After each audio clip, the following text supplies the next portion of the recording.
Hey fam, welcome back with another episode of Left, Right, Left podcast with your handsome host, Marc R. Chabot, United States Marine Corps, retired, still running the platform for the people, the voice of Prince William County, Virginia.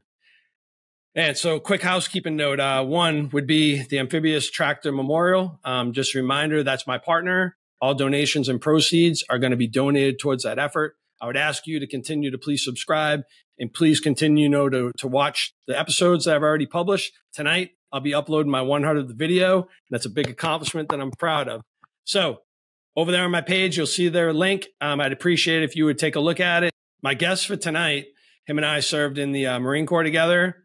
And the reason why he's here, though, isn't because we served. It's because of the fact that for the last 10 years, he has been poking me and jabbing me all over social media about who I consider to be the GOAT of all time, Tom Brady and New England Patriots.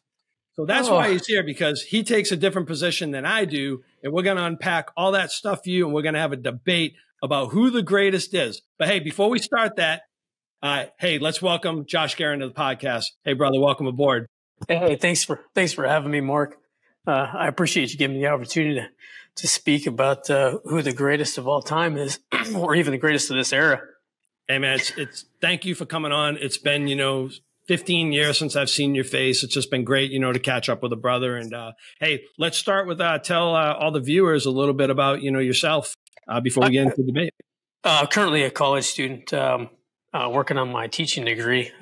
Decided, I guess, just a few years ago when I started coaching football in high school and high school baseball that teaching was the direction that I needed to go.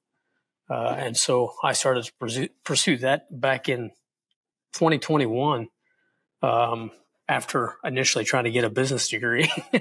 Yeah. Where do you reside? Talk a little bit about your family. How long in the Marine Corps? Yeah, so I was medically retired in 2014 after 12 years. Did 2 deployments to Iraq and 1 to Afghanistan, like a lot of other of our brothers and sisters. But I currently reside in it's on the east side of Big Hill Lake in southeast Kansas, just west of Parsons, about 20 minutes. Yeah. Hey, thank you for your service, Josh. And, it was a pleasure to have you as a teammate on drill instructor duty. And I thank you for everything that you did, for me back then. And I'm excited about, you and moving forward in your life with your teaching degree. And I know you're going to be successful at it. Well, hopefully I got a chief drill instructor for a principal that'll look out for me when I do something stupid. Hey, that's what we do for our little brothers, man. We got to look out for each other while we're out there. Oh man, it wasn't 5 minutes into my first cycle, and I think you're taking my belt and cover. Hey man, those are precautionary things to save you, right? Those are things to look out for. That's right. It did. It definitely did. That's awesome. Hey man, I'm ready to go here. I'm ready to talk about this. So just for context out there for the viewers, first off, this guy right here, I just want to tell you, Josh, a little bit about me, right? All right. First off, don't ever throw me into the Brady Belichick only bin. You know what I'm talking about? Fair weather fans, all that bullshit, right? You ain't never going to throw me in that bin. Yours truly was born and raised 2 towns away from Foxborough, Massachusetts. I was that little kid sitting in the damn bleachers of Schaefer Stadium with a brown bag over my head because the Patriots were so awful, right? They were so bad back in the late 70s and the early 80s. I had the opportunity to meet a lot of the old heads and stuff through my mom's work and everything. But I just want you to know that you are not talking, to just the fair weather Belichick Brady guy. They were through and through. They were still awful in the 90s too. Don't forget. Oh, really? Okay, good. Let me give you a quick history lesson about that, right? Real quick. So the tide started turning in 1992. This guy named James Orthwine came in. He bought the team. And the first thing he did was hire Bill Parcells. Yeah. And that's where it all started to turn around. And then he wanted to move the team to St. Louis. So what happened? This guy named Mr. Kraft, this super uber rich dude who made a bunch of money off packaging, came in. He's a season ticket holder since the 70s. He said, I want to buy this team. And at the time in 1993, when he bought the franchise, he paid $180 million for that, which was at the time the highest price tag ever sold on a professional sports franchise. Yeah. And now look at it now. Yeah. Look at it now. The rest is history. Yeah, look at it now. I'm glad you recognize. Thank you. Thank you for that. Thank you. I can still recognize greatness even if I disagree with some things. Wow. Hey, We're going to do it.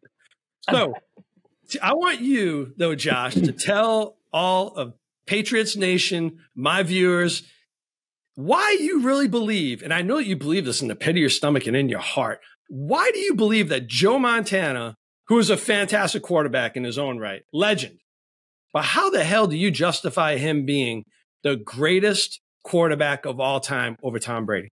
You go back to the late 70s when Montana was a rookie. During that time, QBs were still calling the plays on the offense. I think it's better now that they're not.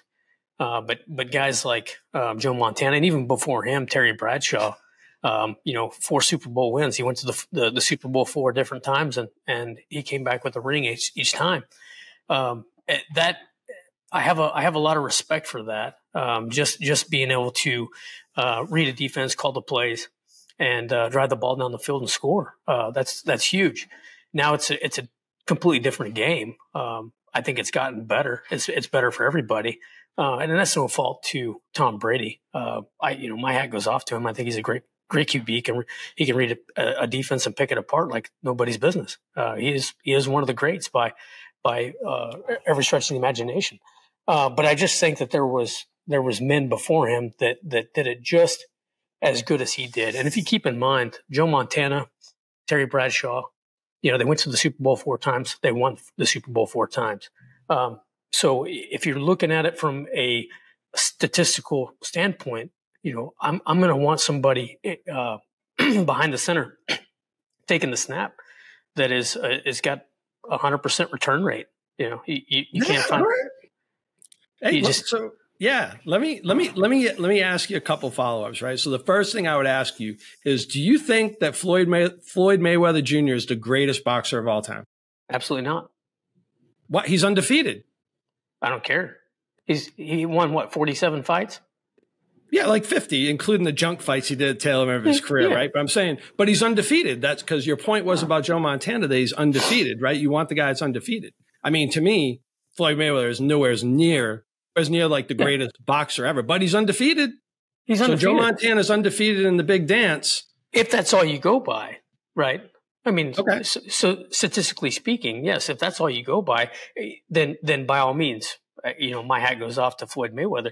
But I think Floyd Mayweather's managers, they picked his opponents. So I was just making a point about being undefeated, right? Because that's your thing. You're like, Montana's undefeated in Super Bowls, and I think that's a point, right? I've heard that point over and over and over again. But to penalize or to put him on the same level, if not above, a guy who's been to that game 150% more than the guy who's undefeated, to me, that just doesn't correlate.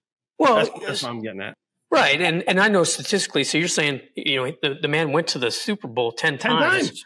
Yeah. 10. Out of 23 years. Right. So, I mean, that's amazing. It really is. And he won 7 times. So he's 70% for an average, of what it would take to win a Super Bowl.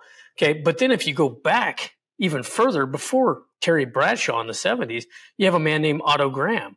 And if you want to talk about statistics, okay, Otto Graham, he played half the time that Tom Brady. He only played 10 seasons. He went to the championship 10 times, and he won 7. I mean, and that's what I mean about. And I really don't like calling somebody a GOAT per se. Maybe the greatest of their era. I would give that to Tom Brady all day long.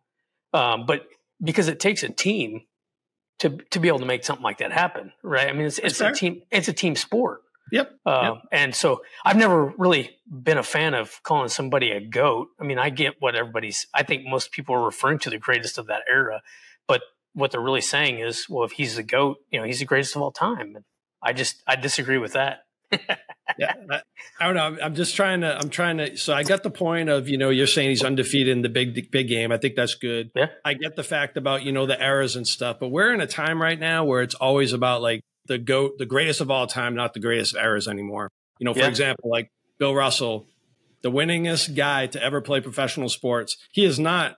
He's recognized as about number 6 on most basketball experts' list about being the GOAT, right? Yeah, absolutely. Michael Jordan, Kobe Bryant, you got all these other names that are ahead of him.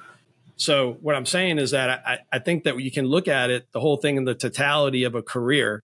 And if you're looking at wins, Tom Brady's got the wins. Oh, Tom Brady holds the record. Super Bowls.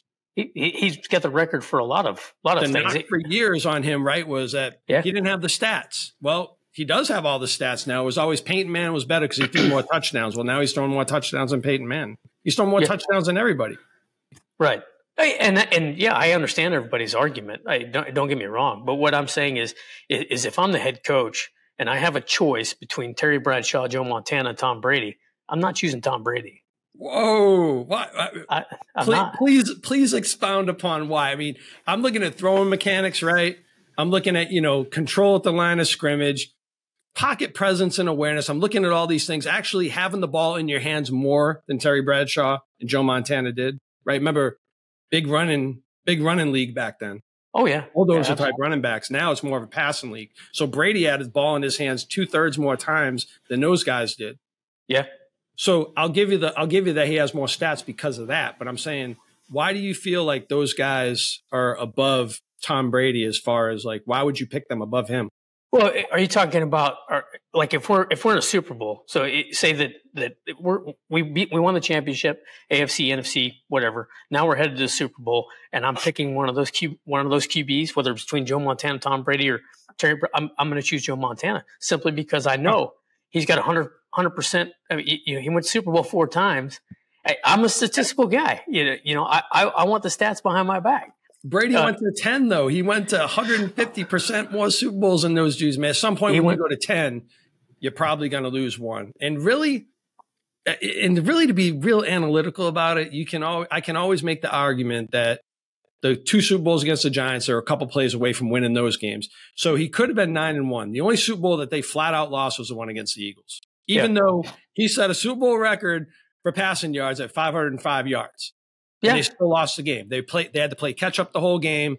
The Eagles just flat out beat them. Yeah. The defense was trash. The Patriots didn't have their shit together. No, they didn't.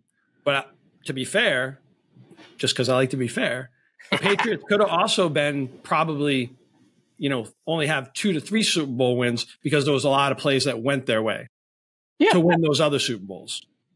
Correct. Yeah, absolutely. And that's why I say, but there comes a time when if I'm the head coach at a Super Bowl, I want somebody I know who's going to win.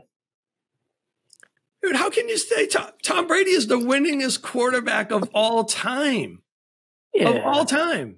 Regular season, Super Bowls, 5-time Super Bowl MVP. 5-time Super Bowl MVP. 5 times. Yeah. Oh, by the way, the system quarterback, which I think you barred me one time on Facebook about that. After the Patriots won their 6, you were like, yeah, it's okay, Mark, because Tom Brady's a system quarterback. I'm like, okay, his mechanics are part of a system, I guess. The guy friggin' throws darts all over the place. He's the only dude who gets friggin' stronger in his late 30s and early 40s. And then, by the way, he goes out there and joins a brand new team. And in the first year, wins the Super Bowl. Joe Montana went to Kansas City. He made the AFC Championship, and everybody friggin' acted like that was some big feat. Tom Brady won the Super Bowl with the trash Tampa Bay Buccaneers. They weren't trash, but they weren't trash. They were good. They had a good defense, but you know what I'm saying. No, and when he won that Super Bowl, he had Gronk. I mean, that's amazing. One player. He had Mike Evans. He had a lot of great players. Don't get me wrong, he did. Oh, he did. But then the following year, what happened? They made it. They still did pretty damn well. They still did really well. They still had a good year. I'd say they did okay. 44 years old, he played well. I would say he played okay. He didn't play like Tom Brady. I don't know. He threw like friggin' 42 touchdowns that year and like 8 interceptions. I mean, that's balling, bro. It's balling when it comes to touchdowns, but there's a lot more to it than just throwing touchdowns. I mean, that's a big part of it. Don't get me wrong. I mean, that's going to win you games. Yeah, okay. But there's a lot more to it, and I think that he kind of, I think it was time for him to retire. I think he knew it. He didn't want to give it up. Yeah, and he blew it. Like he could have gone out a winner, and instead, he chose to stick around for more time. Ends up losing his family. That's a boneheaded decision. Yeah. I mean, at least he didn't go out like Willie Lump, and just kind of fade, with a 1-win, 2-win season. I mean, he still played well. He still showed that he's got good arm strength. He still showed that he's still got the talent to do it. But yeah, the family stuff out. No way I would trade my family in for one more season of football. But hey, Josh, you never know what's going on inside the walls of people's homes. No, you don't. And like anybody else, I've made just as many stupid decisions in my entire life. I mean, people do that. But,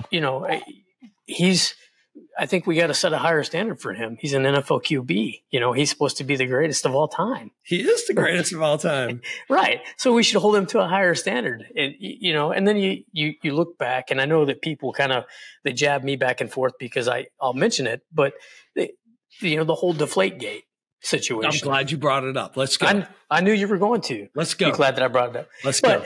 Okay. So I don't believe for 1 minute that he deflated the balls himself. Okay, right. Investigation done. By the attorney, he didn't do it. Did he know that the balls were deflated? Absolutely. You really believe that? Absolutely. Okay. You can't play a game for 23 years and tell whether or not a football is at the right PSI. I mean, you're going to know. I think even a rookie QB, he's going to know whether a football's got the right PSI. Did it help him? Is it easier to throw a wet ball with a deflated ball? Absolutely. You can grip it better. Okay. So the time when Deflategate came out was against Indianapolis Colts inside Lucas Oil Stadium, which is a dome. So there was no rain or anything going on. So New England was beating them, but not totally smoking them. So when that linebacker caught the ball, I forget the gentleman's name, and he's like, oh, the ball is deflated or whatever. They turned the ball in. New England was up like 14-7, something like that. So now at halftime, all of a sudden, all the balls get inflated to the right, PSI. And what did Tom Brady do? Threw 4 touchdown passes, put up like friggin', 32 points in the second half with regular inflated footballs. Now goes on to win 3 more Super Bowls after that with properly inflated footballs and stuff. To me, it just doesn't correlate with me. Tom Brady was slinging at friggin' Michigan. And by the way, to Tom Brady also about him, people they act like he was a scrub. So yeah, he was a 6th-round draft pick. There was a strong draft class, but he went 22-4 at Michigan with properly inflated footballs. And by the way, he was drafted by the Montreal Expos for his arm strength and his arm talent. So to me, I don't see, like, I can understand what you're saying. There's some things in the investigation that talked about, how people were doing it or whatever. But to me, it's a moot point. Like, if he fucking absolutely sucked after the fact, I'd be like, you wouldn't even be on here, Josh. I would just told you on Facebook, dude, I'm done. I'm done talking about the Patriots because I'm embarrassed as shit, right? I would be like, but dude, like, deflated football, inflated football, overinflated football does not change the mechanics. Does not change the fact that he just can sling a fucking football or a baseball, anything with his arm strength. Go ahead. Oh, yeah, he had absolute amazing mechanics and arm strength. And I don't think anybody can take that from him. But the simple fact was there was an investigation done, by an attorney, so an outside person. And then what did Tom Brady do? Come on, Mark. What did he do? He pulled a Hillary Clinton and he smashed his damn phone. Hey. Look, it's a bad look for him, but let me tell you something. You don't know what's in that dude's phone. Like you don't friggin' know. There could have been weird crypto shit in there. There could have been old girlfriends, whatever. I mean, hey, things with him and his wife, films like, yeah, dude, I'm Josh, I'm being dead serious with it. There is no way. And I don't have a lot of funky stuff in my phone. I ain't giving my phone to nobody. And it's not happening. Not happening. Because it's my phone. It's my rights. Like, that's my life. You know what I mean? All the things that I do in there. So I hear what you're saying. It's a bad look for him. But I ain't giving my phone to nobody.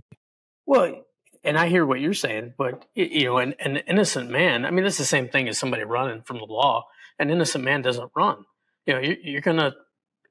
I think there was some text message or something in there that he didn't want somebody to see, and that was probably the guy handling the balls because they had probably had a conversation.